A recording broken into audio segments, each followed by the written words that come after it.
Yo guys, and welcome to a new video. Today I watched Kensuke's Kingdom.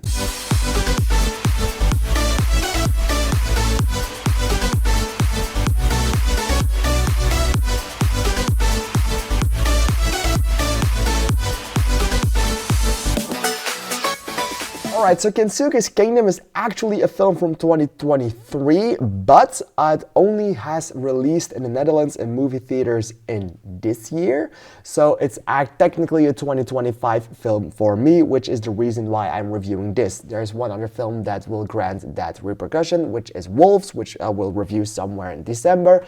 It's a 2024 film, was scheduled for a 2024 release in Belgium, but it took it off and I really wanted to see that film, so I granted a place in my 2025 list. But today we are ranking, or we are talking about Kensuke's Kingdom. It's a film that was playing in movie theaters for one day only, and I could have gone to that screening. I actually already had my tickets, but on the day that I was supposed to go, I had a very busy week and I just couldn't get myself out of my fucking bed, and I skipped it. Sorry. And I kind of forgot about it. I really wanted to see the film, but I saw it was nowhere available in Belgium and the Netherlands at that point. So that was really fucking sad, and I missed it for that regard. Then they played it again in movie theaters, and it felt like my second chance, but they played it at 9 a.m. and I had to work until 4 a.m. Yes, sometimes work very late. So I kind of skipped on that one too because I wanted to sleep a little longer. And then I was talking about it to some of my international friends and they gave me a copy of the film, they sent it to me, and that's way I could watch it. So I fucking saw the film, it was amazing. Alright, but with me being not able but not willing to go to the film to watch this, I was excited for it. Plus everything online, this is a 2023 film, but I just, for the love of God, couldn't find any single way to watch this film in my place.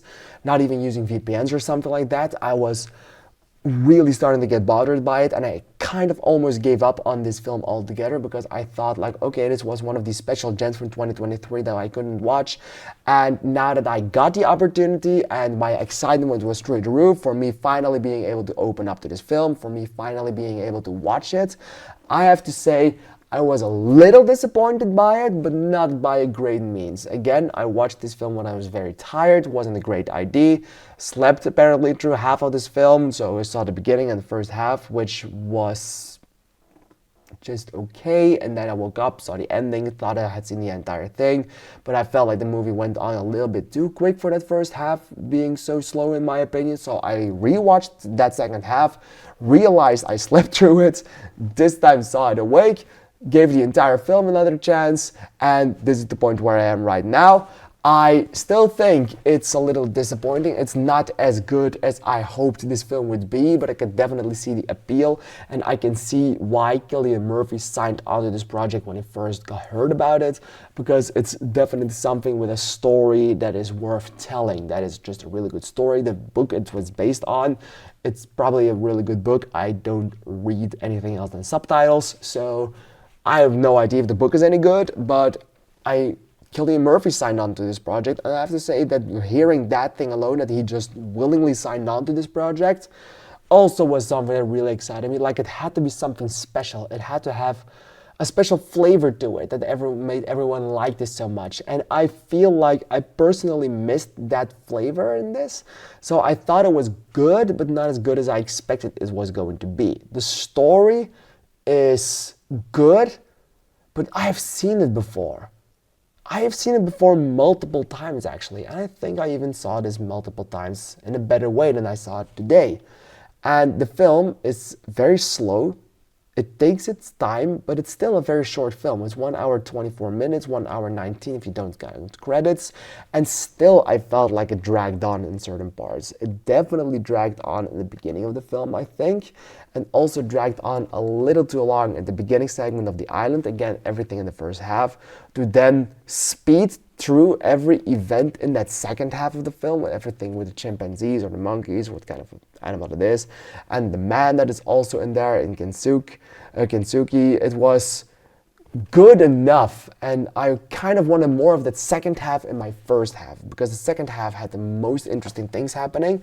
Of course, that first half was really good on characterization of everyone and making sure that you rooted for everyone in the film, but it wasn't as great and riveting as that second half was. And if I have to be honest, if I really only saw that first half, I would have been a little bit disappointed, but I'm happy that I gave the entire thing another chance to make sure that I definitely got everything out of it. Also, just because when I saw that first half, saw the ending, I thought like, I couldn't believe my eyes, and there must have been something that I missed because everyone was rooting about it and I thought it was So that definitely works, seeing it again, seeing that second half, which is where the story gets interesting, where the story gets good, even though we have seen it countless times before, even though there's nothing really surprising in this film. In the second half, you can really start rooting for this main character, Michael, because he's kind of an asshole in the first half, but in the second half, he really redeems himself. And Kensuke is an awesome character throughout the entire thing, but also he really thrives in that second half. The backstory they gave him was really good. The dog is really awesome. The monkeys were in there for a reason, and the monkeys were interesting. The monkeys weren't the most interesting part, but it was a means to get the story where they needed to be.